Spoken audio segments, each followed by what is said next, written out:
Baik, puji Tuhan, selamat pagi kembali Bapak Ibu Saudara yang kasih Tuhan. Halo, selamat pagi.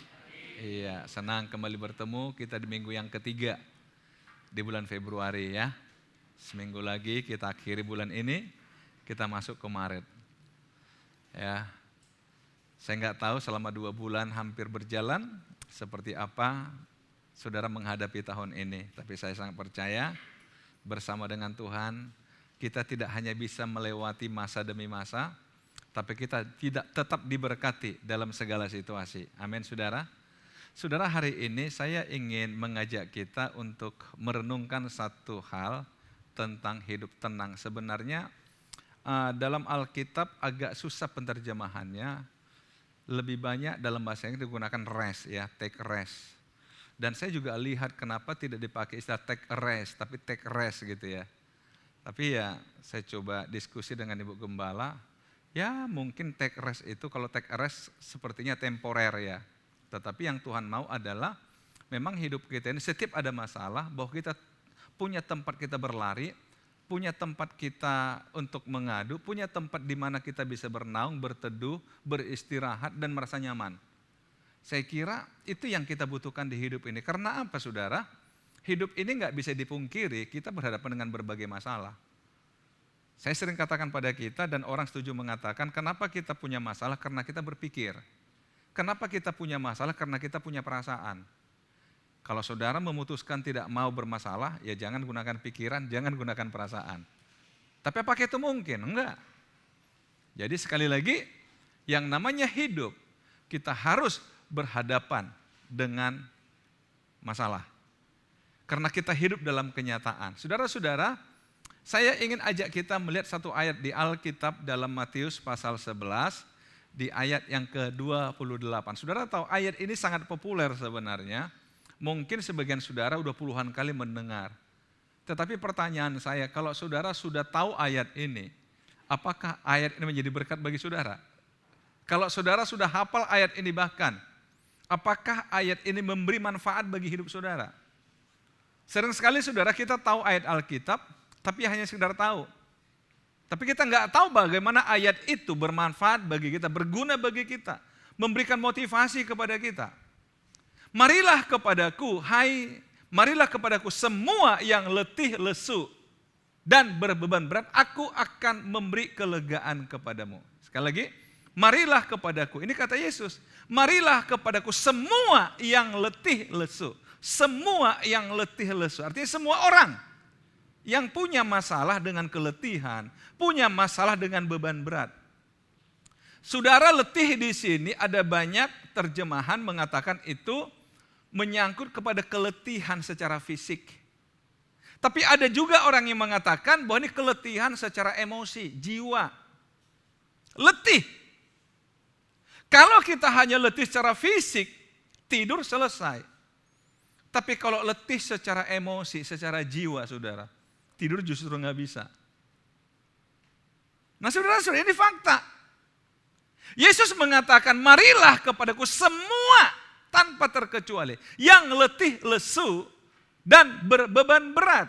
Semua yang letih lesu dan berbeban berat. Semua yang merasa letih, semua yang merasa punya beban berat. Saya coba ambil terjemahan yang lain, dia katakan begini, datanglah kepadaku kamu semua yang lelah dan mempunyai beban berat, aku akan membuat kamu tenang. Wow. Saya kira kalau seperti ini kan luar biasa. Saudara yang suka main di YouTube atau juga lihat di Facebook, banyak sekali iklan saudara yang bohongin kita. Betul enggak? Bilangnya begini-begini ternyata enggak begitu. Saya berapa kali ketipu saudara, karena saya tidak familiar dengan bisnis online. Makanya saya lebih suka sebenarnya kalau ada yang saya mau, saya suruh anak saya yang cari. Tetapi kadang-kadang saya cari sendiri merasa pinter. Begitu datang barangnya, anak saya marahin saya. Makanya tanya-tanya dong. Tanya-tanya, karena aslinya tidak seindah promosinya. Hanya kita kecewa saudara. Loh kok jadi begini? Makanya nanya-nanya. Nah saudara, ada yang pernah jadi korban seperti saya? Tetapi di sini saudara, Yesus ini bukan promosi, Yesus bicara fakta. Kamu yang punya beban berat, kamu yang letih lesu, yuk datang sama aku buat kamu tenang. Aku buat kamu tenang. Saudara-saudara, saya ambil tadi take rest tadi itu sebenarnya dari terjemahan Inggris ketika Yesus mengatakan I will give you rest.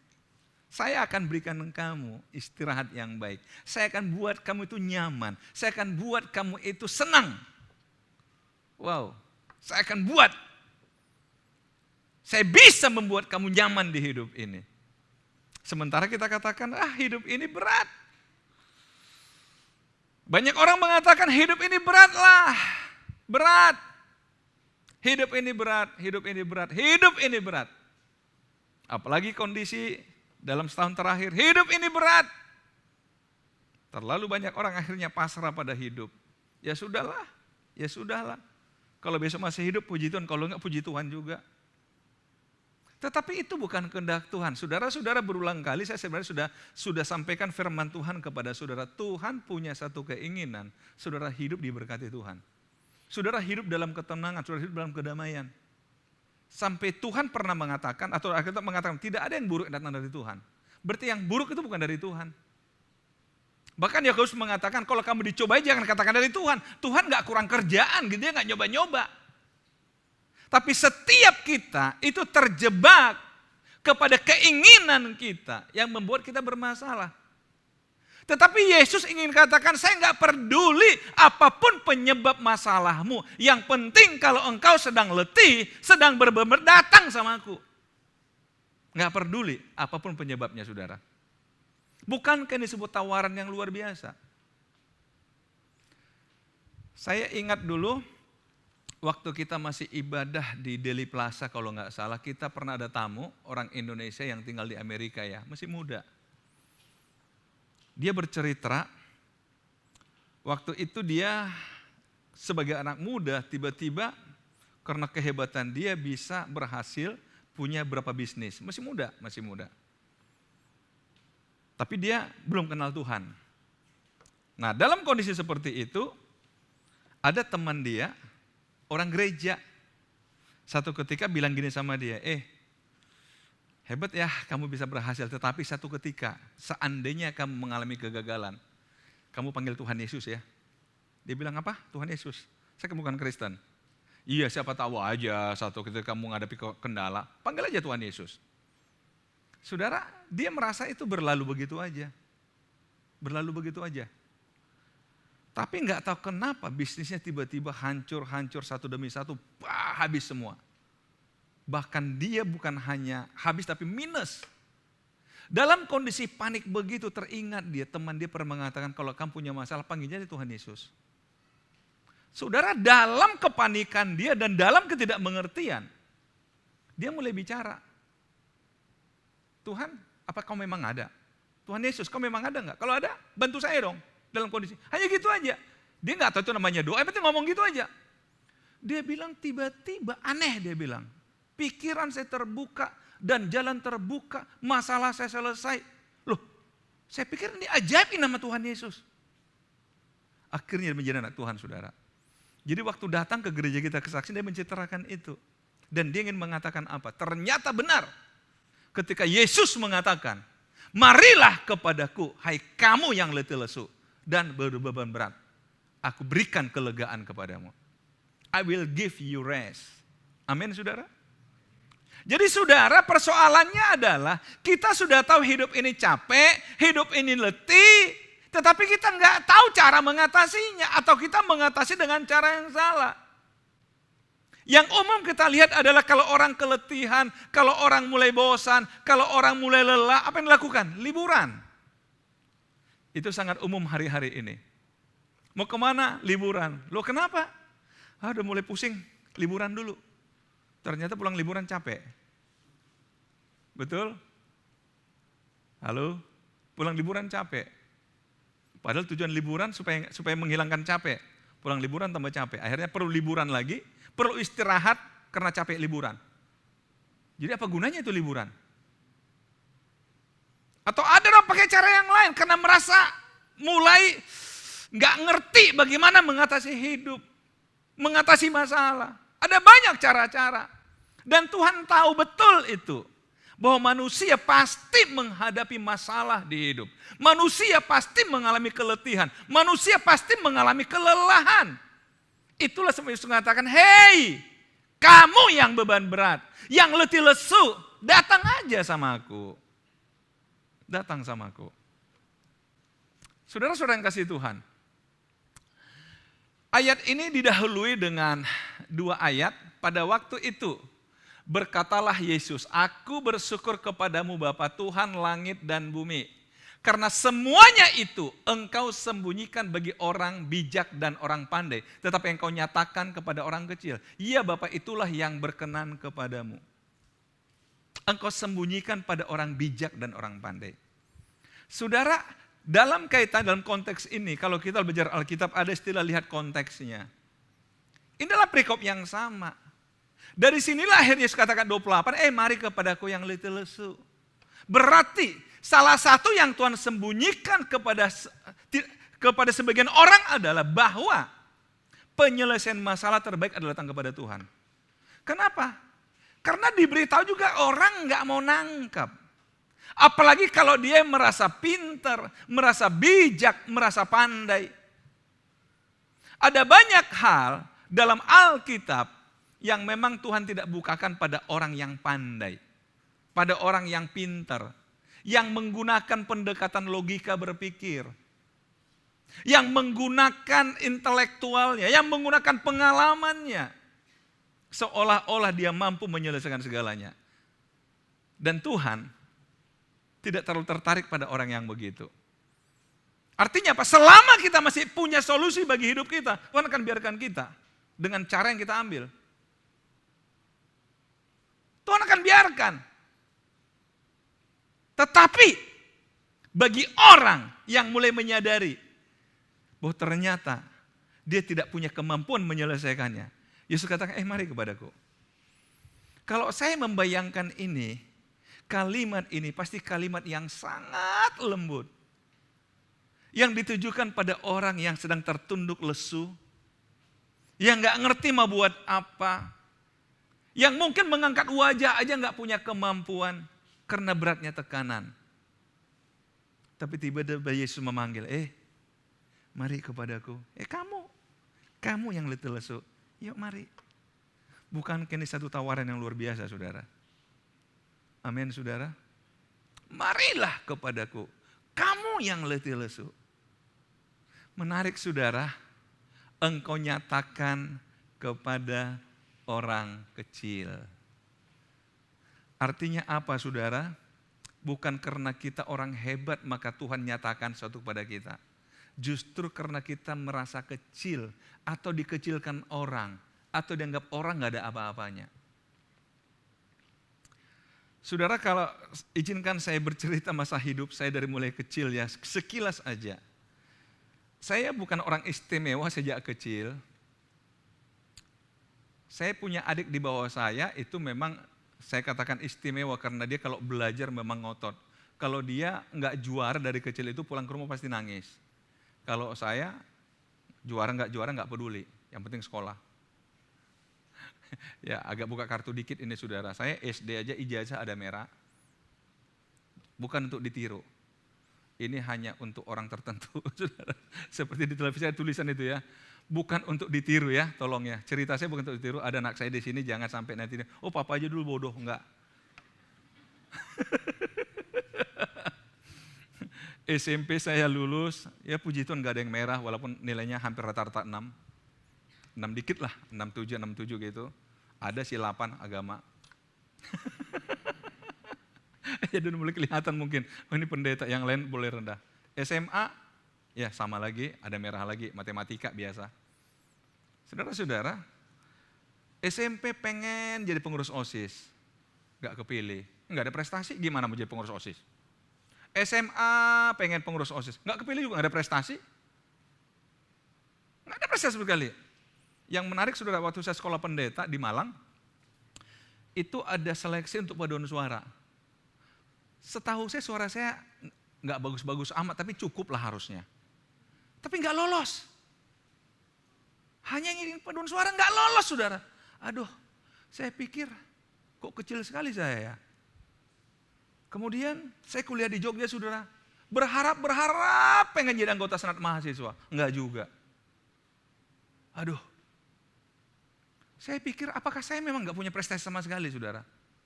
Tapi saya bersyukur, saudara. Justru setelah saya kuliah baru ada penawaran ke saya untuk membuka STT di Medan.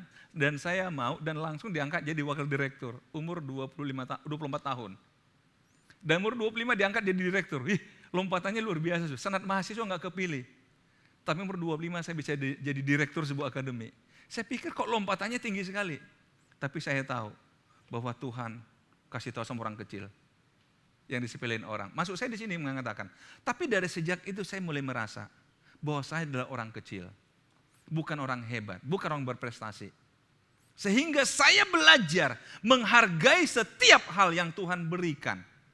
Karena saya merasa saya orang kecil yang diperhatikan Tuhan. Jadi saudara-saudara, berulang kali dalam Alkitab seperti Paulus juga pernah nyatakan pada orang Korintus. Bagi orang-orang yang merasa berhikmat, maka Tuhan menyembunyikan banyak hal. Tapi bagi orang yang bodoh secara duniawi, Tuhan sering bukakan banyak hal. Jadi kadang-kadang perlu pendekatan bukan dengan logika kepada Tuhan, saudara. Tapi pendekatan kerendahan hati. Untuk mengatakan, saya orang kecil Tuhan. Di hadapan Tuhan, jangan ada yang merasa besar. Amin. Di hadapan Tuhan, ketika kita merasa besar, maka Tuhan gak akan memberi perhatian kepada kita. Ingat ayat ini. Tetapi engkau nyatakan kepada orang kecil.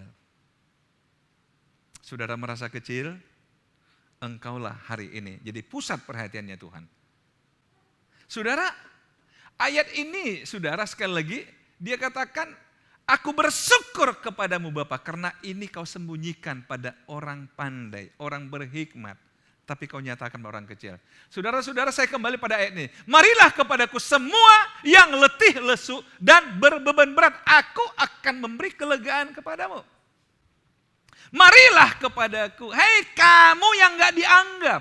Kamu orang kecil. Kamu yang gak dipedulin orang. Kamu yang dianggap gak bisa apa-apa. Dan punya banyak masalah.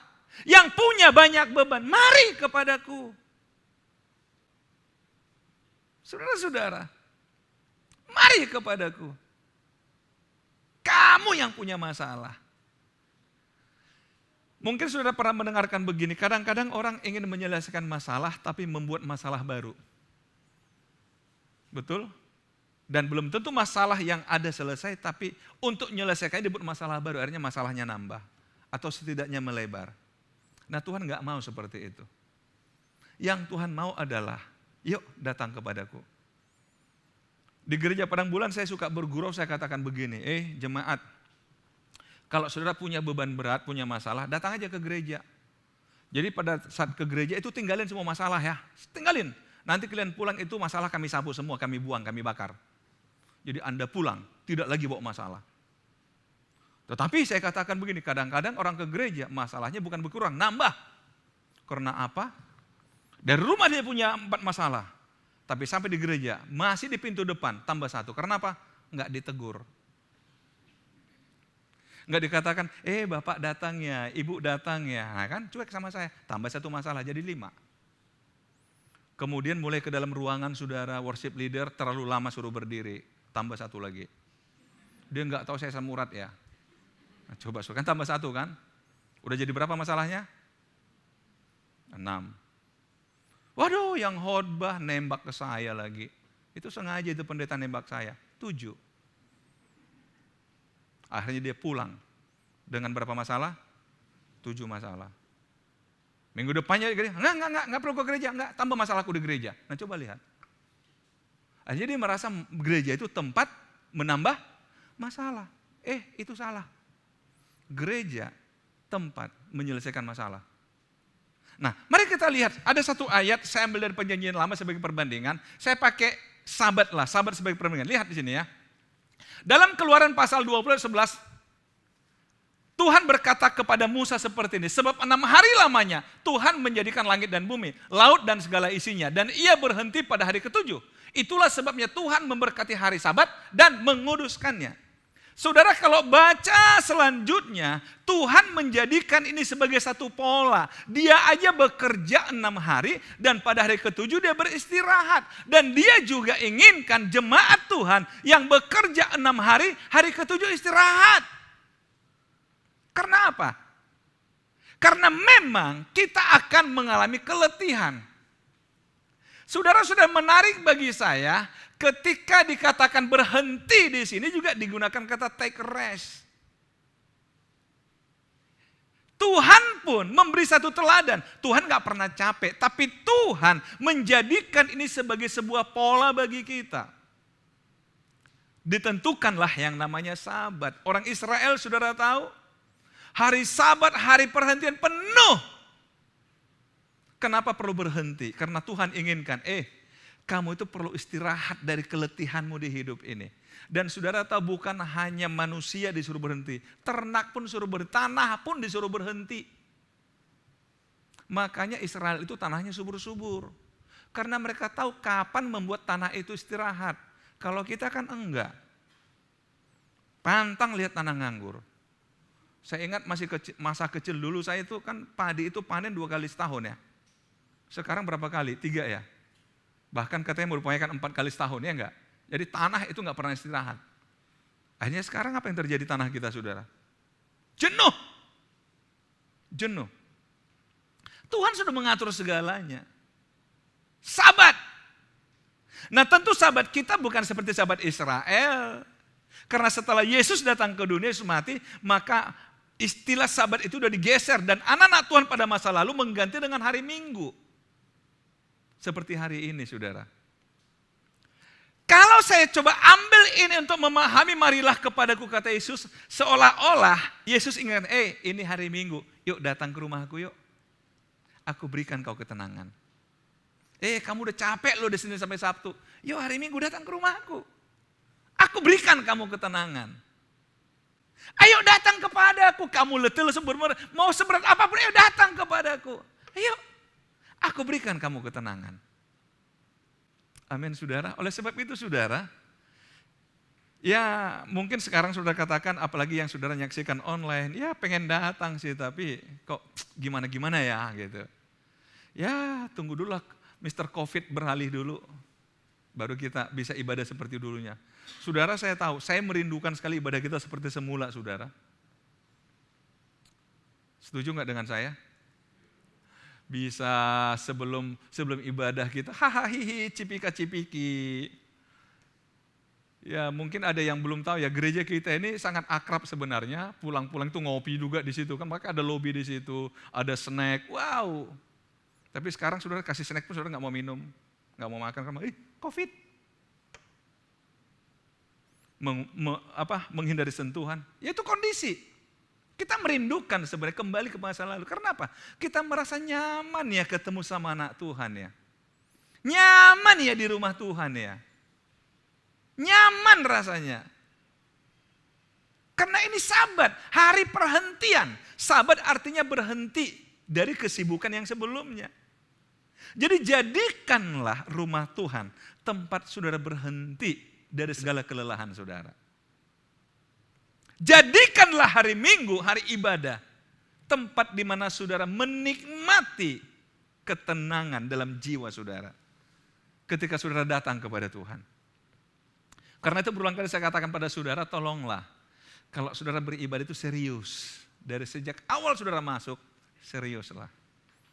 Saya senang saudara melihat berapa orang begitu datang langsung duduk, diam, tenang, tenangkan diri, saya lihat berdoa gitu. Berarti dia sedang siapkan diri untuk diberkati Tuhan. Bisa saja kita di tempat yang sama, ibadah yang sama, di ruangan yang sama, tapi berkatnya berbeda. Tergantung kesiapan kita. Tergantung kesiapan kita. Saya kembali pada ayat tadi saudara. Dalam ayat 9 dikatakan apa? Pikullah kuk yang kupasang dan belajarlah kepadaku, karena aku lemah lembut dan rendah hati dan jiwamu akan mendapat ketenangan. Saudara, istilah kuk, yoke ya dalam bahasa Inggris ya. Itu banyak orang mengatakan itu Kalau saudara lihat zaman dulu itu orang kalau membajak sawah, dia selalu pakai 2 ekor sapi atau kerbau. Jadi ada kuk yang diletakkan, biasanya selalu sepasang kan begitu kan. Nah, orang selalu mengatakan istilah kuk di sini digambarkan seperti itu, begini. Jadi kamu yang beban berat, kita sedang berbeban berat, maka Yesus dipasangkan dengan kita dalam satu kuk. Nah, kemudian kita berjalan bersama-sama, makanya dikatakan akhirnya belajarlah kepadaku. Akhirnya Tuhan ajari kita mengatasi kuknya kita, mengatasi beban kita, mengatasi masalahnya kita. Karena kita belajar dari Tuhan. Jadi tempat ketika kita bersama dengan Tuhan, itu Tuhan mengajar kita. Seringkali ada kesaksian jemaat mengatakan, tadi waktu nyanyi lagu itu saya merasa Tuhan menyentuh hati saya. Saya merasa Tuhan menginspirasi saya. Saya merasa tiba-tiba beban saya hilang. Terjadi, kenapa? Ketika saya sedang bernyanyi. Ada mengatakan ketika saya sedang berdoa. Ada mengatakan ketika saya sedang khotbah. Bebanku diangkat. Waktu kita di Polonia, satu ketika saudara terjadi. Tiba-tiba ada seorang ibu, buru-buru dia pulang. Saya masih begitu saya habis khotbah pas mau berdoa, dia tiba-tiba pulang. Tapi dia bisikin ke istri saya di belakang. Dia bilang gini, tante tolong bilangin om ya.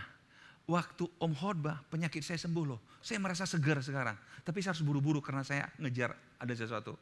Tapi tolong sampaikan. Saya diberkati sekali. Tiba-tiba saya merasa sembuh. Wow. Jadi gak mustahil saudara. Karena apa? Karena memang kita ada di rumahnya Tuhan. Karena kita datang kepada Tuhan Yesus. Seandainya barangkali berapa orang diminta berikan kesaksian, pasti punya pengalaman begitu di rumah Tuhan. Amin. Pasti ada beberapa saudara punya pengalaman di rumah Tuhan. Pasti. Saudara yang kasihan, karena apa? Karena memang Tuhan katakan, ayo pikullah kuk. Dan belajar kepadaku, pikullah kuk yang kupasang. Yuk kita bersama-sama yuk. Aku ingin mengajar engkau bagaimana menyelesaikan masalahmu. Aku ingin mengajar engkau bagaimana melepaskan keletihanmu. Amin saudara. Artinya apa? Ambillah waktu bersamaku, kata Tuhan. Ambillah. Apakah hanya nunggu hari Minggu? Enggak perlu saudara. Kapanpun saudara ada masalah. Yesus katakan, mari kepadaku. Artinya apa? Ambil waktu sejenak bersama Tuhan. Ambil waktu sejenak bersama dengan Tuhan. Saya senang kadang-kadang ada orang sedang punya masalah. Waktu dia ingin ketemu dengan seseorang yang akan menyelesaikan masalah. Ambil waktu dia berlutut, dia berdoa. Tuhan, aku nggak tahu mau ngomong apa, aku nggak tahu gimana caranya, tapi aku pasrah kepada Tuhan, biar Tuhan tolong aku. Selesai. Ada satu cerita, ini mungkin sudah 16-17 tahun yang lalu. Ini kisah nyata saudara. Ini saya dengar dari seorang anak Tuhan, seorang pengusaha, yang salah satu bisnisnya dia adalah mendatangkan alat-alat. Saya nggak begitu paham, dia jelaskan waktu itu mesin apa begitu, saya nggak begitu paham. Tapi itu dari luar. Jadi satu ketika dia dapat kontrak, saudara mendatangkan satu alat yang cukup mahal dari luar begitu. Dan saudara tahu kalau udah kontrak begitu kan dia pakai deadline ya. Jadi per hari keterlambatan denda sekian puluh juta. Puluh juta loh hari keterlambatan. Wah dia senang karena ini barang memang ya lumayan lah keuntungannya. Tetapi sekitar 3 hari sebelum hari H, dapat kabar ada gangguan di laut, kemungkinan barang baru sampai paling cepat seminggu, berarti keterlambatan 4 hari. Dia pikir 4 hari kali sekian, gimana ini?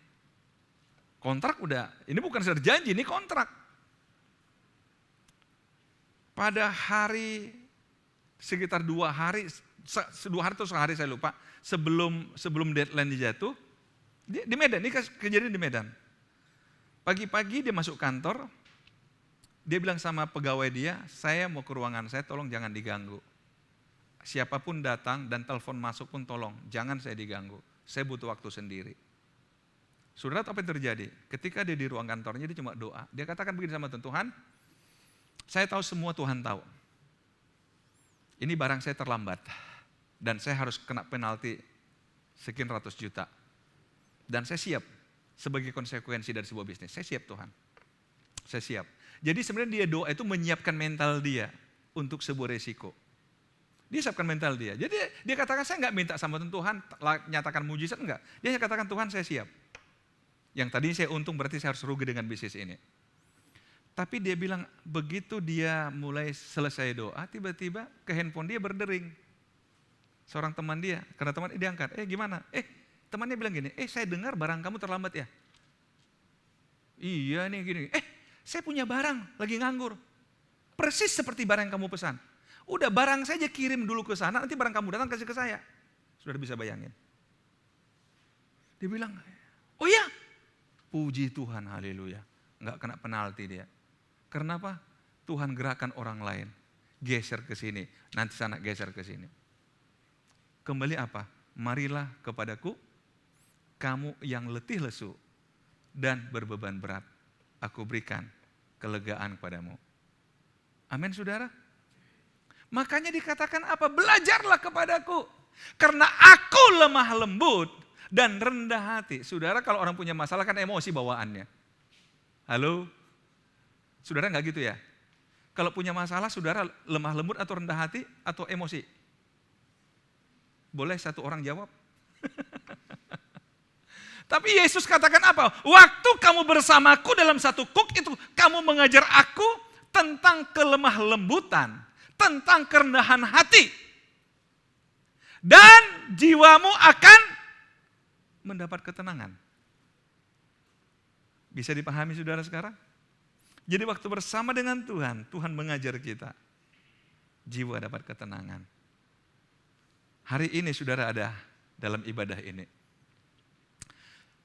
Saya berdoa supaya hari ini Tuhan mengajar saudara. Saya berdoa supaya hari ini saudara pulang dengan jiwamu mendapat ketenangan. Enggak peduli seberapa berat masalah saudara. Tapi hari ini yang saya tahu pasti satu hal. Saudara sudah datang kepada Tuhan. Dan saudara berhak untuk pulang dengan mendapat ketenangan. Karena saudara sudah ada di rumah Tuhan. Maka semua beban pikiran saudara, semua keletihannya, sekarang katakan, Tuhan ini masalahku, ini bebanku. Amin saudara. Dan yakinlah kalau saudara berikan kepada Tuhan hari ini, enggak nunggu lama, enggak nunggu besok, saudara berhak mendapat ketenangan. Tuhan Yesus memberkati saudara. Haleluya.